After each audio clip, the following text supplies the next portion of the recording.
തിരുവനന്തപുരം വെഞ്ഞാറമൂട് കൂട്ടക്കൊലക്കേസിൽ അന്വേഷണ സംഘം പ്രതി അഫാന്റെ മൊഴി രേഖപ്പെടുത്തുന്നു. അറസ്റ്റ് രേഖപ്പെടുത്തിയതിനു ശേഷം അഫാനെ ഡിസ്ചാർജ് ചെയ്ത് നെടുമങ്ങാട് കോടതിയിൽ ഹാജരാക്കും. അഫാന്റെ ഉമ്മയുടെ മൊഴിയും ഇന്ന് രേഖപ്പെടുത്തും. തിരുവനന്തപുരം മെഡിക്കൽ കോളേജിൽ നിന്ന് രാഹുൽ ജി നാഥും വെഞ്ഞാറമൂട് ഗോകുലം മെഡിക്കൽ കോളേജിൽ നിന്ന് അമൽ തേനമ്പറമ്പിലും വിവരങ്ങളുമായി നമ്മളോടൊപ്പം ചേരുകയാണ്. ആദ്യം രാഹുൽ ജി നാഥിലേക്ക് പോകാം. രാഹുൽ, മൊഴിയെടുപ്പ് എങ്ങനെ പുരോഗമിക്കുന്നു? എത്ര സമയമായിരിക്കുന്നു? ഇതിന് മൊഴിയെടുപ്പ് 1 മണിക്കൂറായി തുടരുകയാണ്. പാങ്ങോട് CI ജിനേഷിന്റെ നേതൃത്വത്തിലാണ് ഇത്തരത്തിൽ മൊഴിയെടുപ്പ് തുടരുന്നത്. ആദ്യം നമ്മളിവിടെ എത്തിയപ്പോൾ അറിഞ്ഞത് മൊഴിയെടുപ്പ് പൂർത്തിയാക്കി ഇത്തരത്തിൽ ഡിസ്ചാർജ് നടപടികൾ പൂർത്തിയാക്കിക്കൊണ്ട് നെടുമങ്ങാട് കോടതിയിലേക്ക് പോകുമെന്ന് തന്നെയാണ്. നിലവിൽ ചോദ്യം ചെയ്യൽ തുടരുന്നതുകൊണ്ട്, മൊഴിയെടുപ്പ് തുടരുന്നതുകൊണ്ട് തന്നെ ഇത്തരത്തിൽ ഇത് വൈകുകയാണ്. ഏതാണ്ട് 1 മണിക്കൂറിലധികമായി പാങ്ങോട് പോലീസ് പ്രതിയെ മൊഴി രേഖപ്പെടുത്തുകയാണ്. എന്തായാലും ഇപ്പോൾ ഇനി മുന്നിലുള്ളത് ഡിസ്ചാർജ് ചെയ്യുക എന്ന നടപടിയാണ്. അതിനുവേണ്ടി ആരോഗ്യ പ്രവർത്തകർ, അധികൃതർ, ഡോക്ടർമാർ അതിനുള്ള അനുമതി നൽകണം എന്നുള്ള ഒരു സാങ്കേതികത്വം മാത്രമാണ് മുന്നിലുള്ളത്. അതിനുശേഷം ഒരുപക്ഷെ പാങ്ങോട് സ്റ്റേഷനിലേക്ക് കൊണ്ടുപോകാനുള്ള സാധ്യതയുണ്ട്.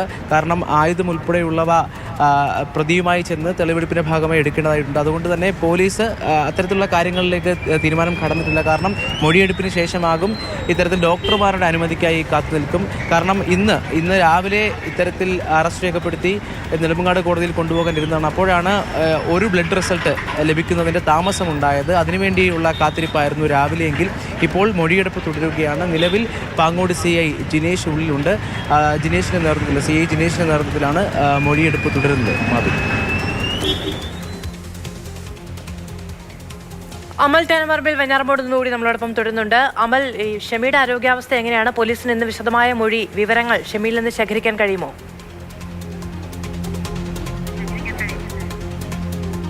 ആരോഗ്യസ്ഥിതിയിൽ പ്രശ്നങ്ങളില്ല എന്നുള്ളതാണ് കാര്യമായ പ്രശ്നങ്ങളില്ല എന്നുള്ളതാണ് ഇന്നലെ ഡോക്ടർമാർ വ്യക്തമാക്കിയിരുന്നത്. പക്ഷേ ഇന്നിപ്പോൾ സംസാരിക്കുന്നതിന് ചില ബുദ്ധിമുട്ടുകളുണ്ട് എന്നിങ്ങനെ പറയുന്നു. നിലവിൽ ഇന്ന് രാവിലെ തന്നെ ആശുപത്രിയിലേക്ക് എത്തി ഷമിയുടെ മൊഴി രേഖപ്പെടുത്തുമെന്നുള്ളതായിരുന്നു ആദ്യം ലഭിച്ച വിവരമെങ്കിൽ ഇതുവരെയും അന്വേഷണ ഉദ്യോഗസ്ഥർ ഇവിടേക്ക് എത്തിയിട്ടില്ല. മൊഴിയെടുക്കുന്നത് വൈകുകയാണ്.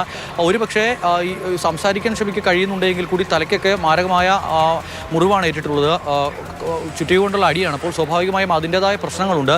എന്തെങ്കിലും തരത്തിലുള്ള ഓർമ്മ പ്രശ്നങ്ങളുണ്ട് എന്നൊരു കാര്യം കൂടി പരിശോധിക്കുന്നുണ്ട് ആശുപത്രി അധികൃതർ. അതിനുശേഷമായിരിക്കും ഇവിടേക്ക് അന്വേഷണ സംഘം എത്തി മൊഴി രേഖപ്പെടുത്തുക. തിരുവനന്തപുരത്ത് അന്വേഷണ സംഘത്തിൻ്റെ പ്രധാനപ്പെട്ട ഉദ്യോഗസ്ഥരെല്ലാം ഇന്നൊരു യോഗം ചേർന്നിരുന്നു. അതിനുശേഷമാണ് ഏത് തരത്തിൽ ഈ അന്വേഷണം മുന്നോട്ട് കൊണ്ടുപോകണമെന്ന കാര്യത്തിൽ ചില തീരുമാനങ്ങൾ എടുത്ത് ഇപ്പോൾ തിരുവനന്തപുരം മെഡിക്കൽ കോളേജിലേക്ക് എത്തി അഫാന്റെ അറസ്റ്റ് രേഖപ്പെടുത്തുന്ന നടപടിയിലേക്ക് പോലീസ് കടന്നത്.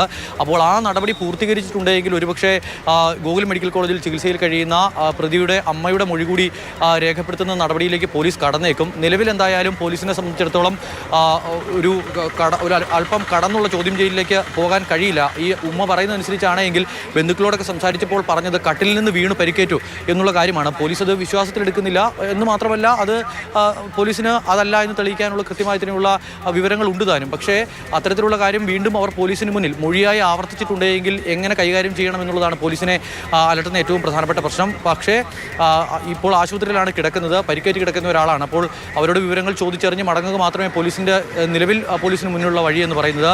മാത്രമല്ല, ഇത്രയധികം മരണം നടന്ന വിവരം ഒക്കെ അവർ അറിഞ്ഞിട്ടുണ്ടോ എന്നുള്ളൊരു കാര്യം കൂടിയുണ്ട്. ഇന്നലെയൊക്കെ രാഷ്ട്രീയ നേതാക്കളും മറ്റുമൊക്കെ സന്ദർശിക്കാനായി അകത്ത് കയറുമ്പോൾ മക്കളെ അന്വേഷിക്കുന്നുണ്ട് എന്നതിനപ്പുറത്തേക്ക് കാര്യമായി ഒന്നും പറയുന്നില്ല എന്നുള്ളതായിരുന്നു അവരൊക്കെ വ്യക്തമാക്കിയിരുന്നത്. DK മുരളി MLA ഇന്നലെ അകത്ത് കയറി അവരെ സന്ദർശിച്ച ശേഷം നമ്മളോട് പ്രതികരിക്കുകയും ചെയ്തിരുന്നു. നിലവിൽ എന്തായാലും ചോദ്യം ചെയ്യൽ വൈകുകയാണ്.